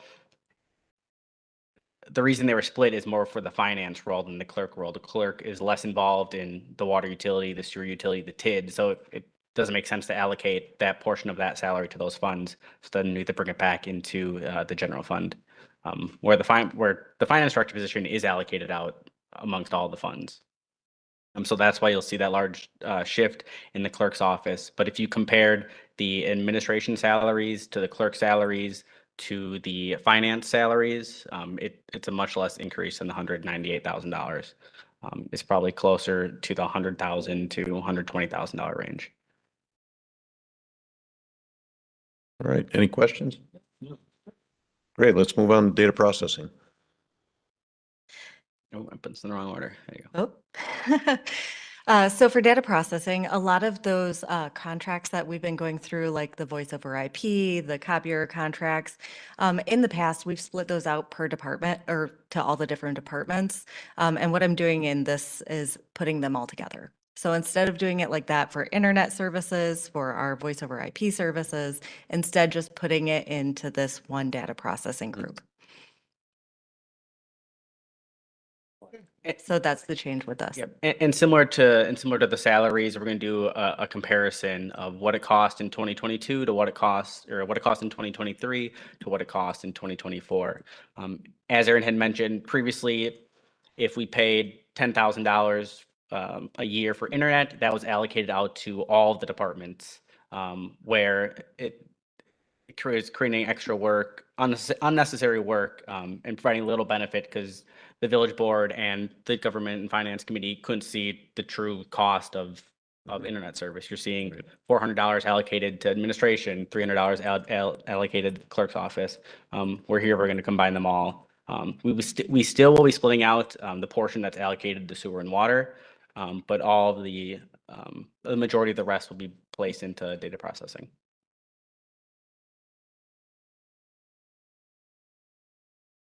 Trustee Jan Miller?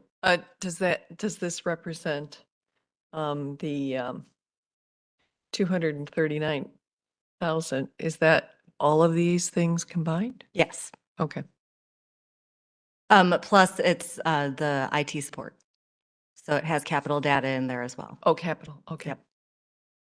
Yep. So, and that's kind of where this came from, right? So we have all of our stuff from capital data in there. All their support is either there or in the Water and- two utility funds, utility. right? So that's how it's spread out. It's not spread out department by department. It's not like if the police department has 20 requests that, we then charge the police department. So that's not how we do it for IT support.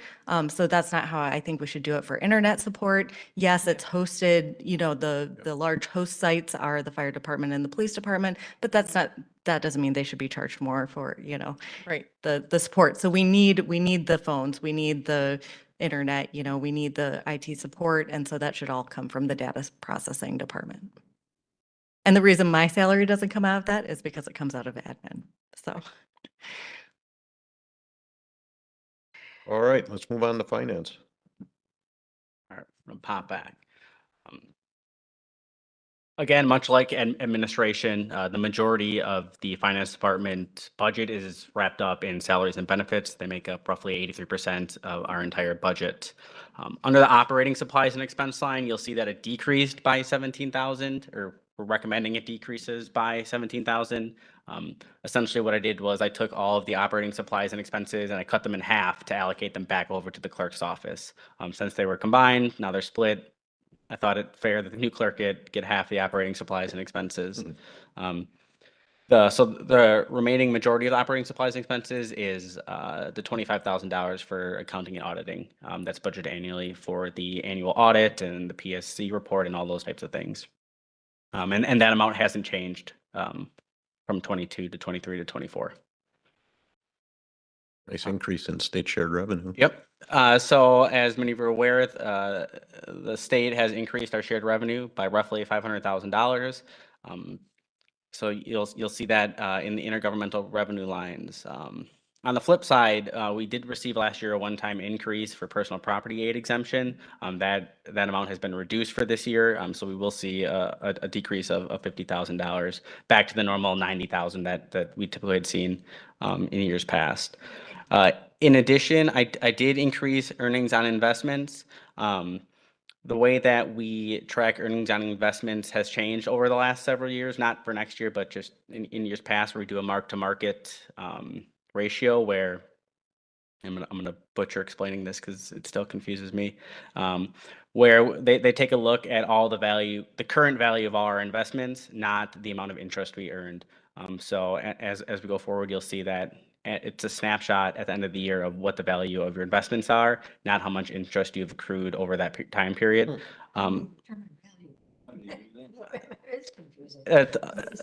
So For a budget, that is how historically we had budgeted, because we recognize the revenue as we receive it. As our bonds mature at 1%, 2%, we recognize that interest. But for auditing and financial purposes, they look at it a little different. So we're just decreasing that just to bring it down to where we think it would be. Interest rates are high now, and they might stay high. yeah. So as our lower interest bonds, so we have 2% bonds, 3% bonds, as those mature and we reinvest in higher percent bonds, our mark-to-market value will go up just based on the value of those bonds as we get higher interest earnings. So this is a conservative approach to earnings on investments. But don't we get a report from Miller's? Yeah, so we get several reports from Ehlers. There is one where it's interest earnings, and then there's also one where it's the mark-to-market value, where our bonds could have matured and we could have got $20,000 in interest revenue, but we still have several bonds that are at low interest rates, so that mark-to-market drops by 30,000. The value of those bonds drops by 30,000. So then, Still an average. I mean, you take. we showed a loss of 10,000, even though we received $20,000 of actual revenue. So we're taking into account kind of that difference there by decreasing it slightly compared to 2023. All right, thanks. Village Board. A lot of discussion, I'm sure. This one has stayed pretty I see we're Getting consistent. a raise. This one has stayed pretty consistent over the 2.5 years that I've been here.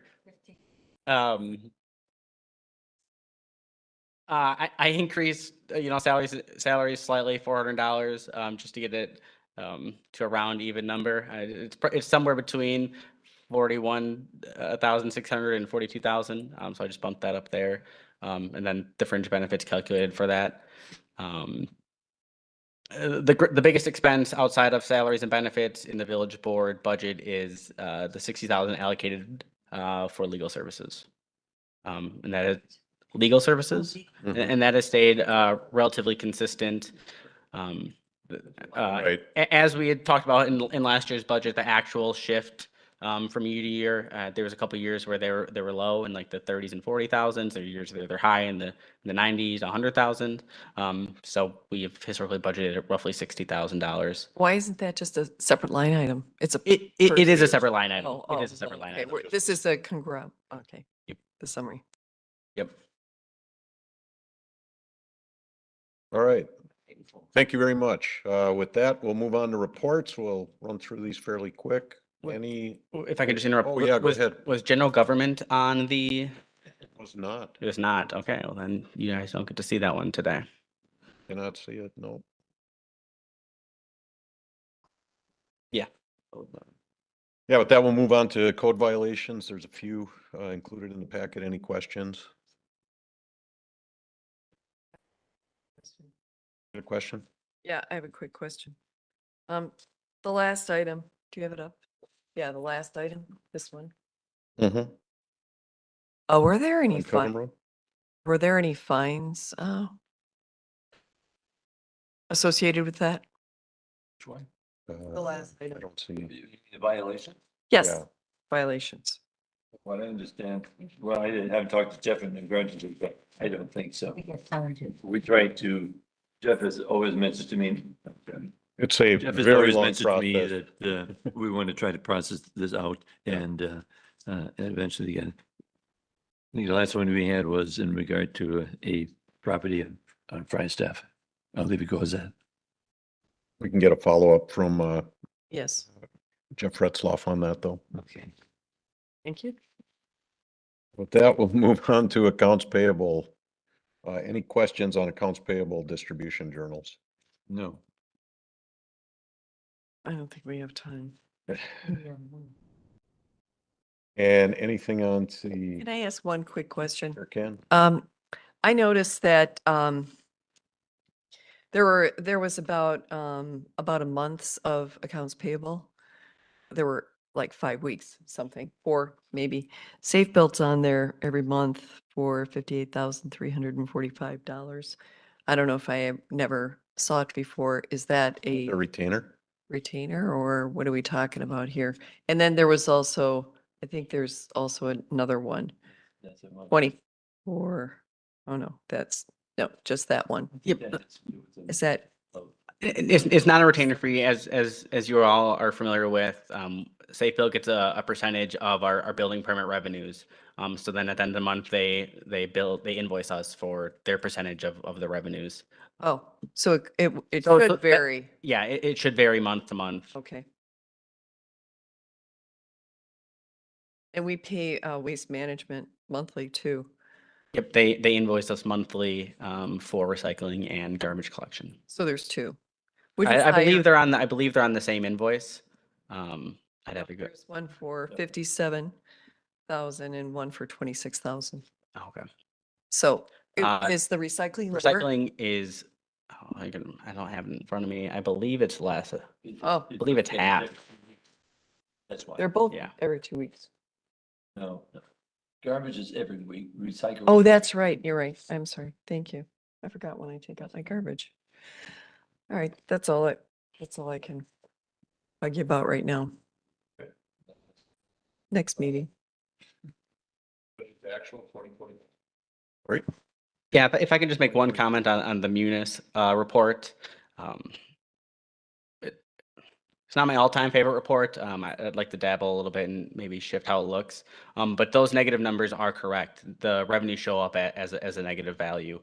So when you look at that, you'll see for the That's water gonna be utility. a adjustment. It's going to be an adjustment. The water revenue year to date, it's 1.6 million.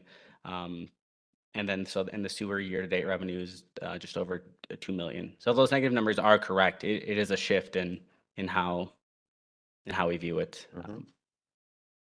And then in regards to those zeros, that's where the budget numbers would be. But as we don't have financials in Munis yet, those are showing up as zeros.